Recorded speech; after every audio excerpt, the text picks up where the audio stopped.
Entrevista de actualidad, Panamá Hoy.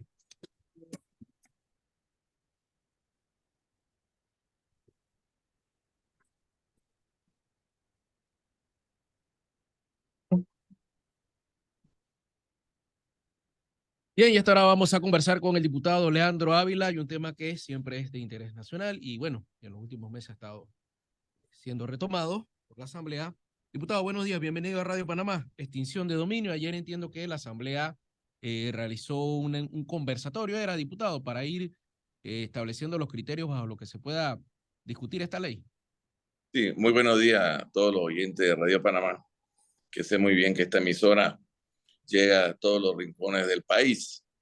En efecto, la Asamblea Nacional ayer, continuando con su plan de que todos los panameños o la mayoría de los panameños estén debidamente enterados de qué trata la ley de extinción de dominio, realizó dos conferencias magistrales, una expositora internacional, Sondra McCollin, que es senadora colombiana representando a los colombianos en los Estados Unidos. Es una abogada prestigiosa en Colombia. A la vez, es una abogada que tiene 10 años de estar litigando en Estados Unidos en casos altamente sonados en Colombia, Estados Unidos y en Haití. Ella vino, dio su punto de vista de la experiencia de cómo han sido estos 27 años en la hermana República de Colombia con respecto a la ley de extinción de dominio y nos explicó cómo esa ley, que hoy en día es un código, se ha modificado en más de 7 ocasiones desde el año 1996 a la fecha.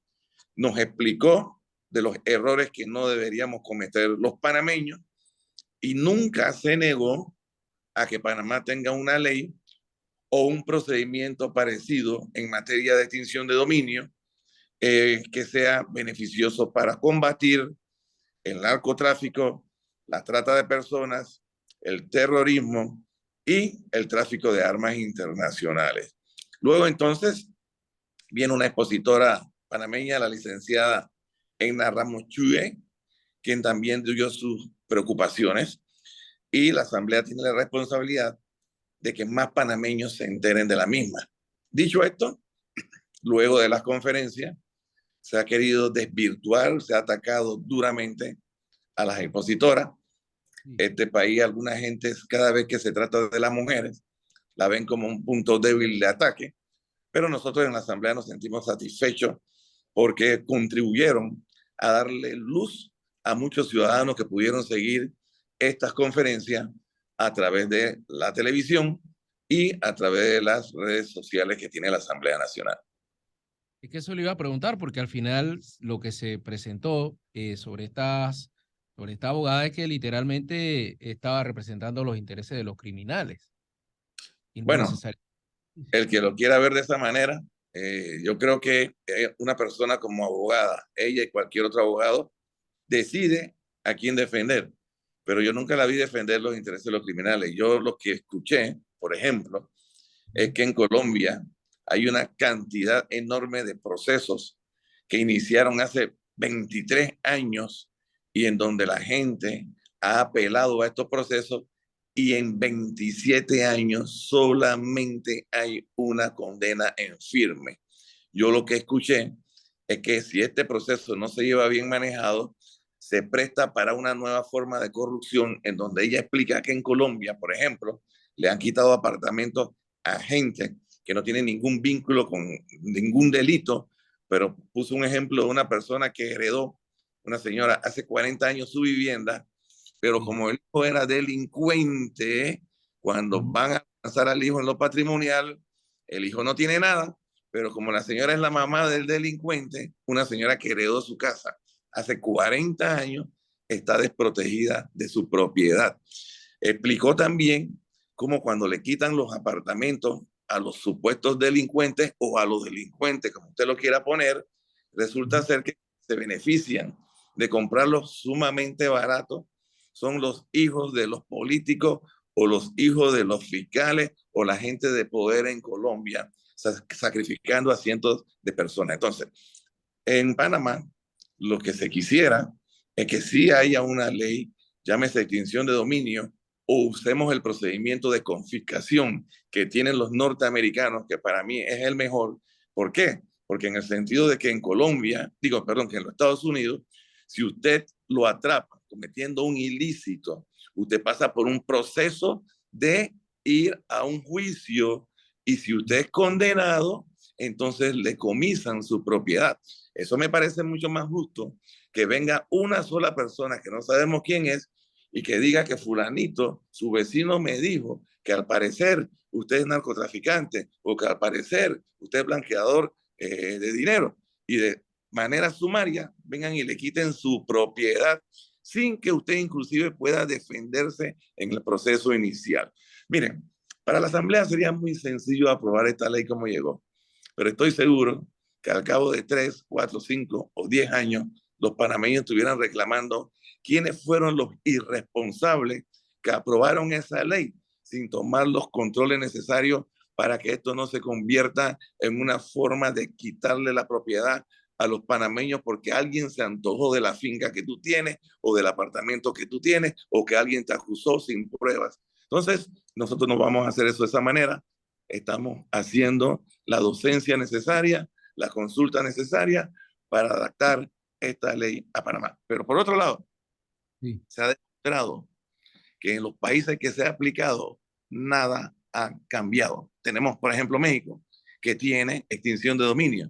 Sin embargo, hace 2 semanas vimos lo que sucedió en Culiacán y Sinaloa. Porque es que estamos pensando que los delincuentes solamente lavan dinero en empresas.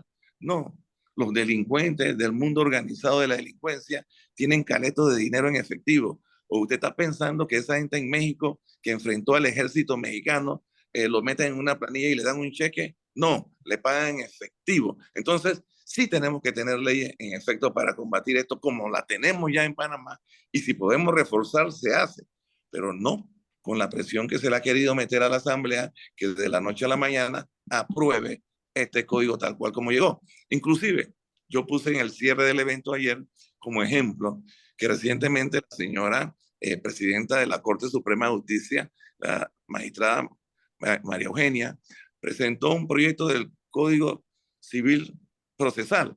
Pero ¿cuánto tiempo les armó a ellos? Les tocó armar a ellos ese proyecto. 3 años en amplias consultas. Después de 3 años lo llevan a la Asamblea, donde también se van a hacer las consultas. Y después, si la Asamblea aprueba este proyecto, esa ley, o mejor dicho, ese Código Civil Procesal va a tener 4 años de vacation ley, es decir, 4 años en donde no se va a aplicar para irlo aplicando gradualmente. Al final del camino, los panameños tienen que hacerse la pregunta: ¿por qué tanto aceleramiento?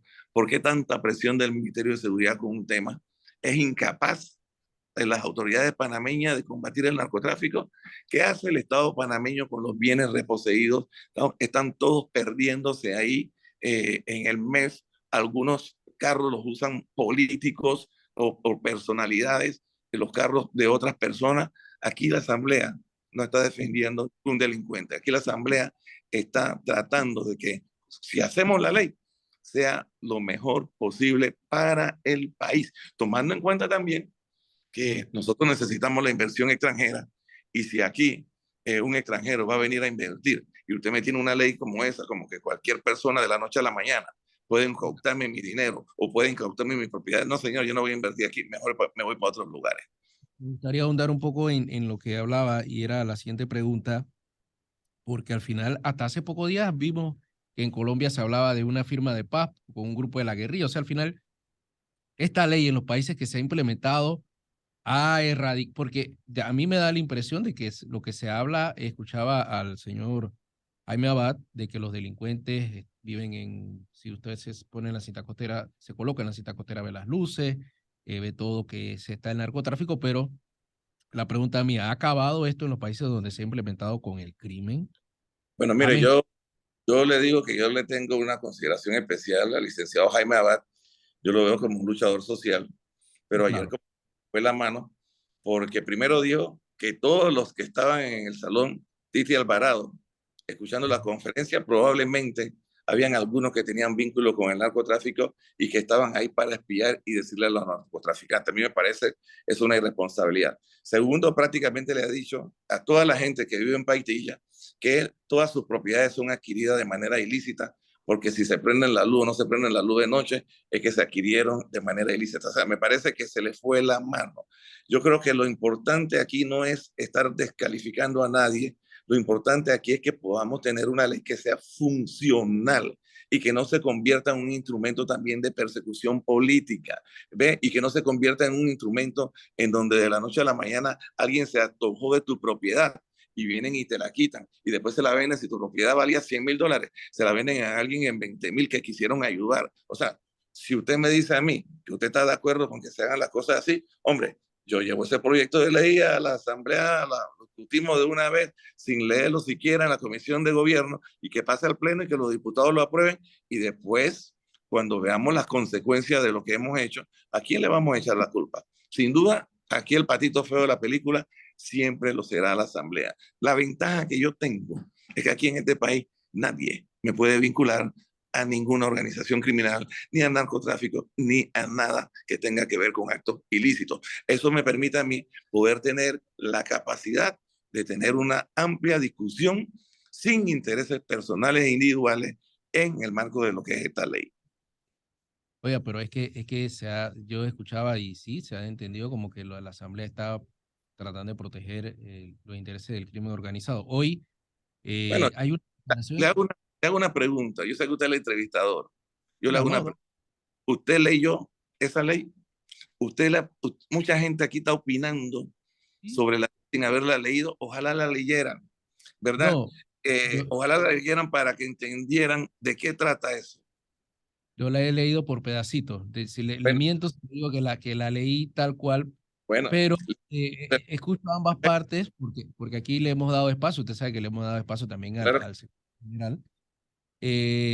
Pero yo sí soy del concepto de que sí me da, tengo dos, se manejan las dos corrientes. Una plantea que se violan los derechos, el otro plantea que se está garantizando a los criminales su fuente, y también se ha vendido por quienes impulsan esta ley como que esto va a acabar literalmente con el crimen organizado, inclusive cuando se hace la presión o el señalamiento por parte de la embajadora de los Estados Unidos, también se da a entender como que el problema de la inseguridad o del narcotráfico en este país puede llegar a su fin con esta ley. Es lo que es mi percepción. Bueno, la expositora Sondra McCollin explicó que pareciera que los panameños queremos retroceder 30 años. Ella explicó muy bien que el narcotráfico en Colombia estaba en sus auges en los años 90 y el narcotraficante de esa época quería lucir las mejores fincas, las mejores propiedades, 20 carros de alta gama, pero que a raíz del combate al narcotráfico que se ha dado en Colombia, ahora los narcotraficantes han cambiado totalmente. O sea, ya no se exponen tanto, ya no trafican de manera permanente en su vida, lo que significa que las modalidades delincuenciales van evolucionando con el tiempo. Entonces, las políticas de los gobiernos y las leyes de los gobiernos también tienen que evolucionar para poder combatir estos males que aquejan a la sociedad panameña. Dicho esto, lo que se necesita son leyes firmes que garanticen, por ejemplo, el combate a esto.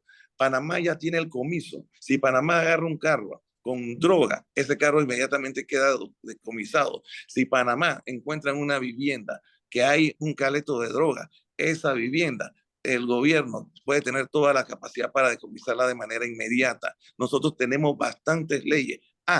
Si tenemos que reforzar, vamos a hacerlo, pero hagámoslo con la debida precaución para que no haya gente que no tenga nada que ver con estos delitos, pero que sean perjudicadas. ¿En qué hemos fallado a la hora de ejecutar esta ley? Porque la ley existe, o sea, la forma de incautarlo bien existe. ¿En qué cree usted que se ha fallado y que no nos tiene que llevar a la necesidad de copiar esta ley que al final viene con un modelo de otros países? Mire, yo no soy experto en materia de seguridad. Yo cada vez que veo lo que hace la Seguridad Nacional en el combate a la droga, me parece que están haciendo muy bien su trabajo. Siempre la Asamblea ha estado dispuesta a que cualquier ley que esté débil haya que reforzarla. Le hemos dicho a los organismos de seguridad del gobierno, manden un proyecto de ley. El tema es que este es un modelo internacional que se está copiando y que en la mayoría de los países donde se aplica está en la Constitución que permite hacer este tipo de actividad. ¿Y por qué es importante aclarar esto? Porque si la Asamblea aprueba la ley como está, eso puede ser sujeto de una demanda de inconstitucionalidad, porque imagínense, se dice que cualquier delincuente tiene derecho a un proceso. Pero esta ley no te lleva a ningún proceso. Esta ley no le interesa meterte en la cárcel. Esta ley basta que alguien diga, Pedro fulano, él tiene vínculo con el narcotráfico o él blanquea dinero sin ningún proceso penal. Vienen y le quitan todas sus propiedades a ustedes y entonces usted trate de probar cómo la adquirió. Ejemplo, una persona que en 1900, perdió. imagínese, usted compró su casa, yo sé que tú eres joven, pero una persona compró su casa en 1978. La vendió 5 años después. Después compró otra. O sea, al final han pasado 40 años y tiene la última propiedad. Y ahora viene alguien y te dice, ¿sabe qué? Quítale la casa. Ah, entonces pruébeme usted cómo adquirió la casa. Después de 40 años, ¿usted tiene papeles?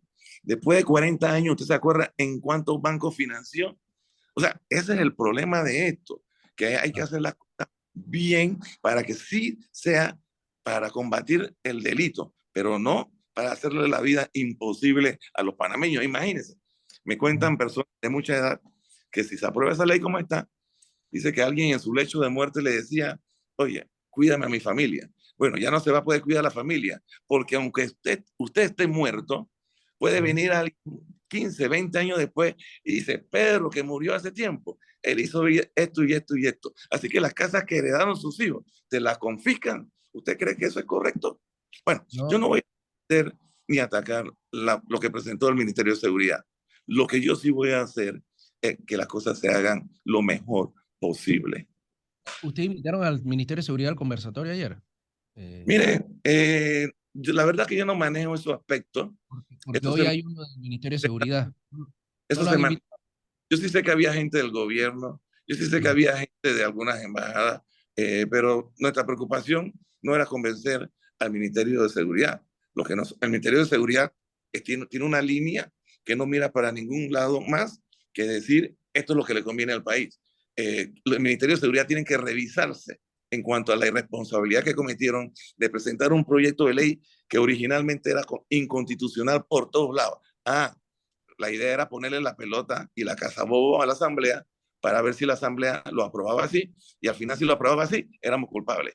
Y si no lo aprobamos como ellos dicen, también somos culpables porque protegemos al narcotráfico.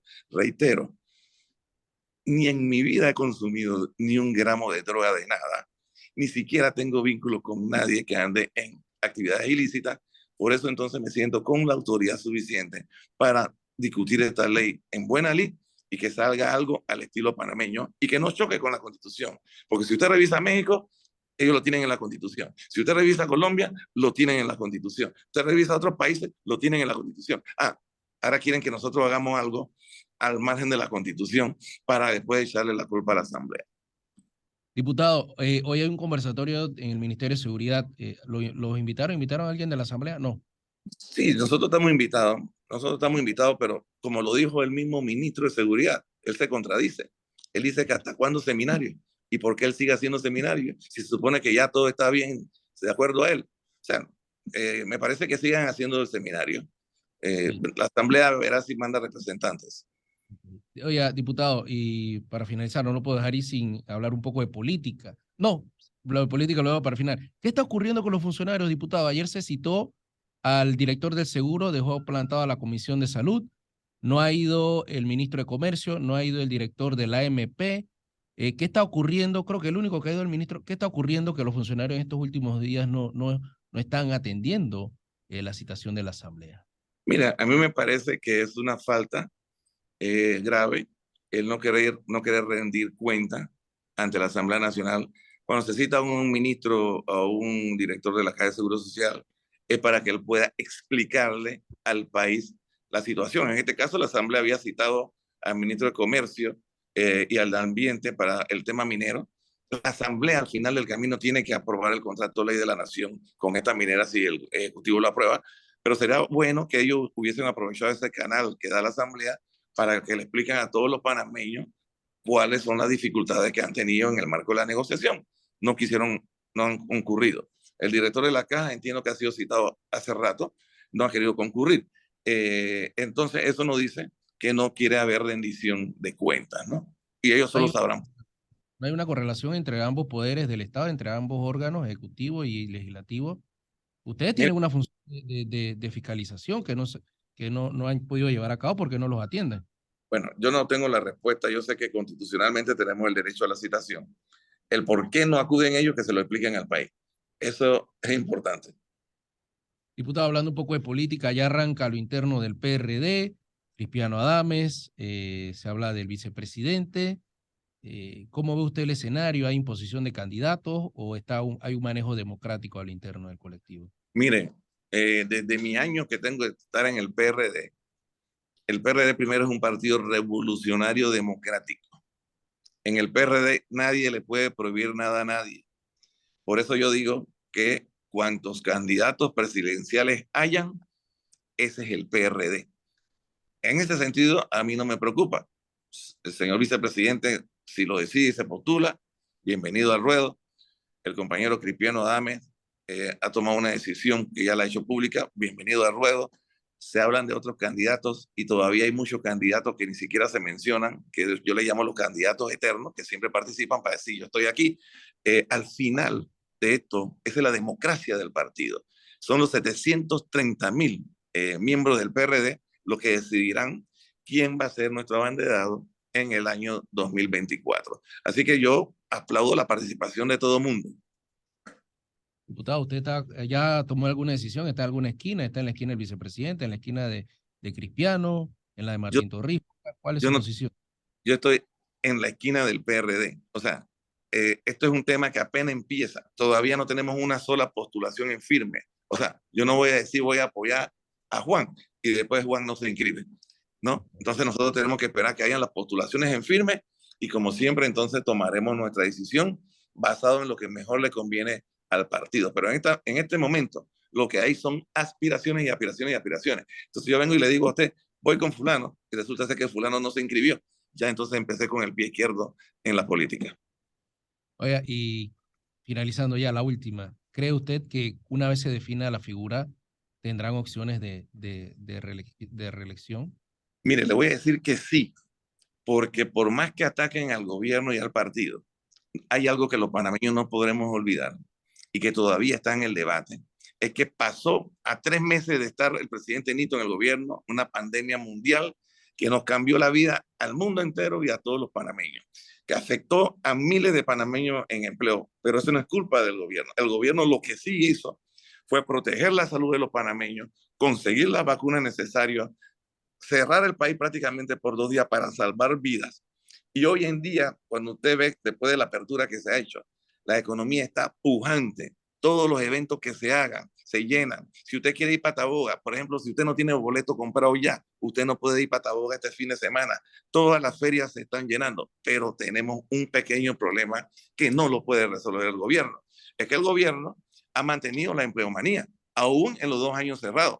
La empresa privada, el 90% de los trabajadores perdieron su empleo, pero aún con la recuperación que tenemos, hay empresas donde trabajaban 100 empleados y las empresas ahora trabajan con 40.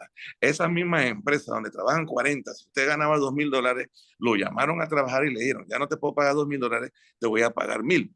Entonces, hasta que la empresa privada no deje esa mezquindad y vuelva a abrir las plazas de empleo necesarias, claro, van a haber panameños inconformes, pero el gobierno no puede apretarle con una tuerca a la empresa privada para que ya abra la economía más. Pero el país, si usted lo ve, se está moviendo. Uno por donde se mete, hay una enorme cantidad de turistas todos los días en este país. Bueno, eso no se hace ni nace porque el gobierno sea malo. Yo creo que el gobierno ha hecho su papel. En lo que el gobierno falla, porque tiene su falla, es en la capacidad de no comunicar, falla en la capacidad de dejarse atacar y no responder en el momento oportuno. Ahí es donde está el fallo del gobierno, pero el PRD ha hecho las cosas que tenía que hacer para que los panameños sobreviviéramos. Ahora pregunto, ¿Cómo lo harían los que critican al PRD? ¿Hubieran hecho los programas sociales?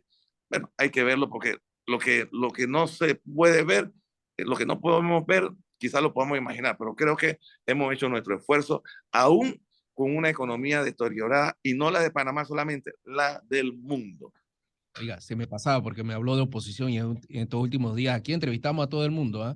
Le damos derecho a todos, pero sí sería justo porque se ha hablado mucho, se ha cuestionado que el presidente pidió la renuncia de los funcionarios hasta el 15.